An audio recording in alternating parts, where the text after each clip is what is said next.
Right, so this is just a follow-up video, just going through a couple of bits that I missed in the last one. Kind of ran out of time on my software. So created some global variables. We pulled in the data from the text file. We've created another variable. It's going to store the total of winners of the Super Bowls. All right, and then we're going to add the winner of the game. For that one, I'm going to increment the number of games by 1, so we can add winners to this. It won't actually write to the text file. I'm going to do that. I'm going to do some text file writing mini apps in some future videos. So what happens is then we display the number of winners. So we're pulling data again from the file. So we've got set this flag here to true. So flag the text if any wins. It can be set to true. If that's the case, then it's going to loop through. All right, and this to upper is converting the teams to upper, so they're all the same case. So it enables the searching of it to be matching it a little bit easier. And then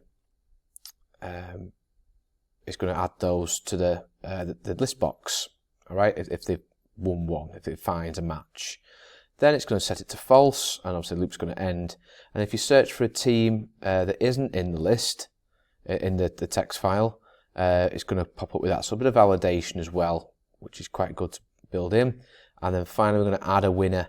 But again, this is, this data will be deleted once the program ends. It's not going to store it permanently. It will store it in the array initially, but if you restart the program, it's going to wipe it clear. Obviously, we'll show you that permanently in a future video, but just to give you a bit of an illustration for now. So add another element to the array in this one, so incrementing that. Request the number of the next winner, so we're going to do what's called a prompt. It's going to pop up. Okay, and then we're going to input the box. We're going to add the Super Bowl team in there. I'll show you how that works when I run the program, and then we're going to change the number of the Super Bowl winners. So let's just run the program then, and let's just search for one. So if I pull up the name of them, so that's just search for Steelers.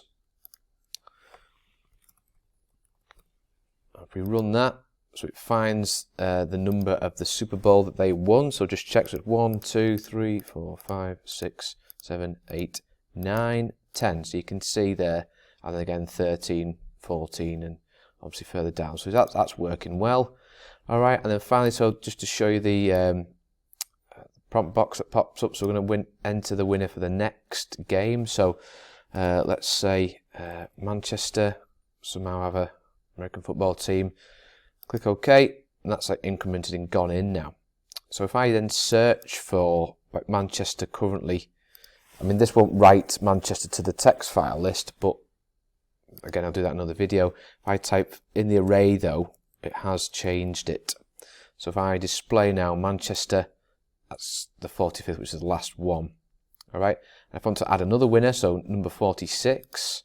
So let's say for whatever reason Liverpool win one. I'm making these up. That's then incremented. Liverpool should come up with 46. Yeah, and it does.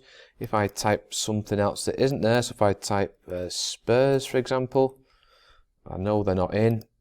It's come up with a bit of validation. It isn't working. So nice kind of little mini program just to kind of manipulate arrays and what's stored in them and so on. Again, using that read in preserve, which is quite handy to know as well. Okay, next few videos I'm going to show you how to kind of manipulate text files, like append data to them and write data and so on.